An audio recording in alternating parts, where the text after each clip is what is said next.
Ban pa rin ba ang account mo sa Shopee? Hala ka, di na yan marirecover. Joke lang.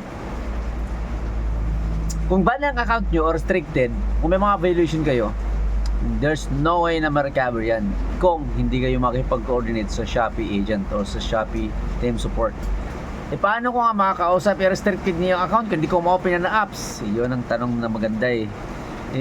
Magawa kayo ng temporary account na ibang details o kaya gumamit kayo ng ibang phone.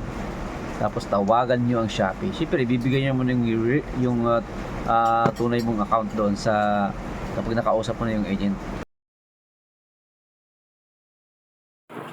So ganito lang ang gawin nyo para makausap nyo ang Shopee team support. Open nyo yung Shopee apps, tapos proceed to me or yung account nyo, tapos punta kayo sa help center. Pagdating nyo dito sa help center, scroll up and then makikita nyo dito yung tatlong menu. May case tracker, may chat, tapos may call. Piliin nyo lang yan, then follow nyo lang yung mga susunod na mga steps.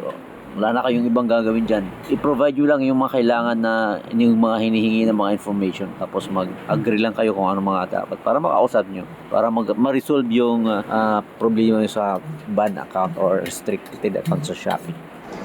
So tips para hindi kayo mababan ng mga account nyo sa Shopee, huwag yung abusin yung mga vouchers. Kung may mga vouchers kayo dyan, daan-daan lang kayo sa paggagamit yun kasi yung Shopee hindi perfect.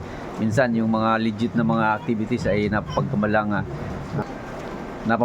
nilang mga kainahinala. So ayan, nababantuloy yung mga account nyo.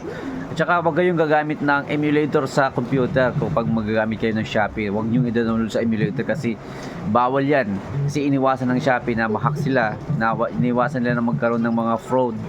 Tapos huwag kayong gagamit, papalit-palit ng mga SIM card kasi this is also one of the reasons kung bakit nagkakaroon ng banning or restriction sa Shopee apps. So huwag kayong papalit-palit ng SIM card para makarami kayo ng mga accounts. So huwag niyong dadamihin yung account niyo, huwag kayong gawa ng gawa kasi malidetect nila yan. Kapag gumawa kayo ng maraming accounts, so masususpected kayo na mayroon kayong kulukuhang ginagawa. So mababan yung account nyo. So dahan-dahan lang kayo guys. Kung mayroon kayong 2 hanggang 3 account, gamitin nyo lang palagi yan. Pero huwag kayong magpalit ng parang kainahinalang mga ginagawa nyo para hindi nababan yung Shopee account. So yun lang, alagaan nyo yung Shopee nyo. Sayang kung ikaw seller, di ba, pag nawalan ka ng account, di sayang yung although recover mo pa naman yung mga pera mo doon, tatawagan mo lang yung Shopee call center or team support, makuha, pero may hirapan ka. So nakapanghinayang kasi saka sayang yung momentum, di ba, kung maganda na yung sales nyo, tuloy-tuloy na, tapos mababan yung account nyo sa yung kikitain nyo. So kaya alagaan nyo lang. Kung maaari, basahin nyo yung policy ng mga Shopee.